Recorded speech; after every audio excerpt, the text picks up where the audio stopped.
बिस्मिल्लाहिर्रहमानिर्रहीम। अस्सलाम वालेकुम। शेफ़ उज़्मा के किचन देसी पकवान में खुश आमदीद। आज मैं आपके साथ पोटा कढ़ाई की बहुत ही ज़बरदस्त सी रेसिपी शेयर करूंगी, जिसे आप आसानी घर पे बना सकते हैं। आप पोटा कलेजी की कढ़ाई भी बना सकते हैं, लेकिन यहाँ पर मैं आपको आज सिंपली पोटा की कढ़ाई बनाना सिखाऊंगी। तो चलिए बनाना स्टार्ट करते हैं। कढ़ाई बनाने के लिए हम यहाँ पर लेंगे ऑयल।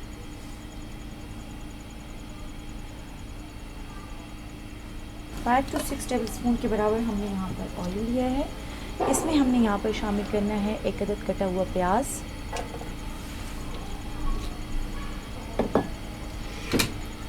प्याज को हमने यहाँ पर सौते कर लेना है। प्याज को हमने यहाँ पर 1 मिनट के लिए सौते कर लिया है। अब हम इसमें डालेंगे पोटा। यहाँ पर हमने हाफ़ के जी के बराबर पोटा लिया है। यहाँ पर आपने ध्यान करना है कि आप जब भी पोटा बना रहे हो आपने उसकी सफाई का बहुत ज़्यादा ख्याल रखना है।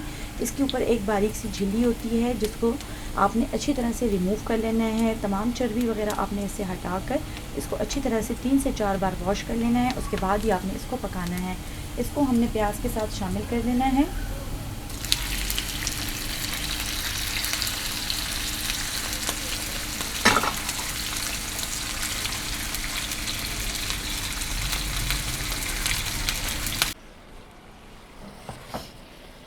पोटा ऐड करने के बाद अब हम इसमें डालेंगे लहसुन। 1 टेबल स्पून के बराबर हमने यहाँ पर लिया है लहसुन। लहसुन के साथ हमने इसको अच्छी तरह से भून लेना है। लहसुन के साथ इसकी ग़िज़ाइयत में भी इजाफ़ा होगा और इसकी जो स्मेल होगी वो भी ख़त्म हो जाएगी। हाई फ्लेम पर हम इसको भून लेंगे, क्योंकि इससे जो पानी रिलीज़ होगा उसको हमने खुश्क करना है। अगर आप हमारे चैनल पर न्यू हैं तो हमारे चैनल को सब्सक्राइब कर लें और बेल आइकन के बटन को प्रेस कर लें, ताकि हमारी हर नई आने वाली वीडियो आपको नोटिफिकेशन में मिल सके। इसके अलावा आपको हमारे चैनल पर बहुत ही मज़ेदार आसान सी रेसिपीज़ मिलेंगी, हेल्दी रेसिपीज़ मिलेंगी, जिसमें आप स्वीट डिश को भी इंजॉय कर सकते हैं और बहुत ही आसान मेथड के साथ बताई गई हैं। आप उनको ज़रूर ट्राई करें और अपना फीडबैक हमारे साथ ज़रूर शेयर कीजिए। यहाँ पर आप देख सकते हैं इसमें पानी अच्छी तरह से खुश्क हो चुका है और यहाँ पर ये फ्राई हो रही हैं। इसको हमने अच्छी तरह से मिक्स करना है, इसको हमने जलाना नहीं है। बहुत ही ज़बरदस्त इसकी खुशबू है। अगर आपने आज तक इसको ट्राई नहीं किया तो आप इसको ज़रूर ट्राई करें, ये बहुत ही मज़ेदार बनती हैं।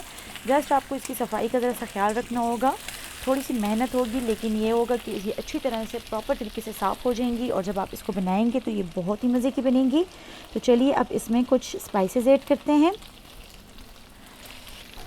स्पाइसेस में हमने यहाँ पर लिया है नमक 1 टेबल स्पून, चिकन पाउडर इसके जायके को बढ़ाने के लिए हम यहाँ पर इस्तेमाल करें हाफ़ टी स्पून। आप चाहें तो इसको स्किप भी कर सकते हैं। साथ ही हमने यहाँ पर हाफ़ टी स्पून के बराबर हल्दी ली है, हाफ़ टी स्पून हमने कुटी हुई लाल मिर्च ली है, 1 टेबल स्पून हमने धनिया लिया है और हाफ़ टी स्पून के बराबर हमने यहाँ पर कश्मीरी लाल मिर्च ली है। तमाम स्पाइसेस हमने इसमें ऐड कर लेने हैं और इसको अच्छी तरह से भून लेना है।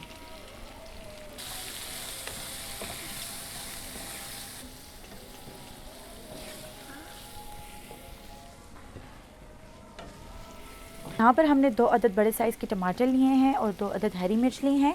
ये हमने इसमें डाल लेनी है।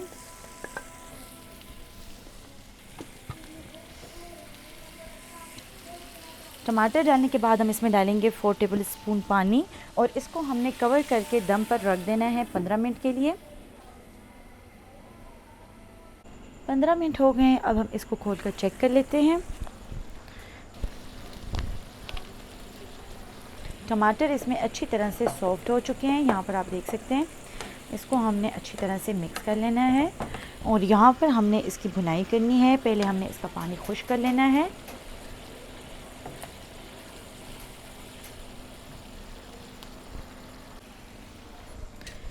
भुनाई करते वक्त इसमें जो टमाटर के जो छिलके होंगे उनको हमने इस तरीके से रिमूव कर देना है, ताकि जो ग्रेवी हमारे पास आए वो बिल्कुल ही प्लेन हो। क्योंकि टमाटर के जो छिलके होते हैं वो अच्छे नहीं लगते अगर आप नवाला ले रहे हैं और उसमें छिलका आ रहा है, क्योंकि टमाटर तो उसमें ऑलरेडी मेल्ट हो जाएगा और अच्छी तरह से भुनाई हो जाएगी। इसलिए हमने जो इसके छिलके होंगे वो रिमूव कर देने हैं। छिलके हमने रिमूव कर लिए हैं और यहाँ पर हमने इसको अच्छी तरह से भून लिया है। लेकिन जो कि आप जानते हैं कि जो पोटा होता है वो सख्त होता है। यहाँ पर आप देख सकते हैं ये अभी भी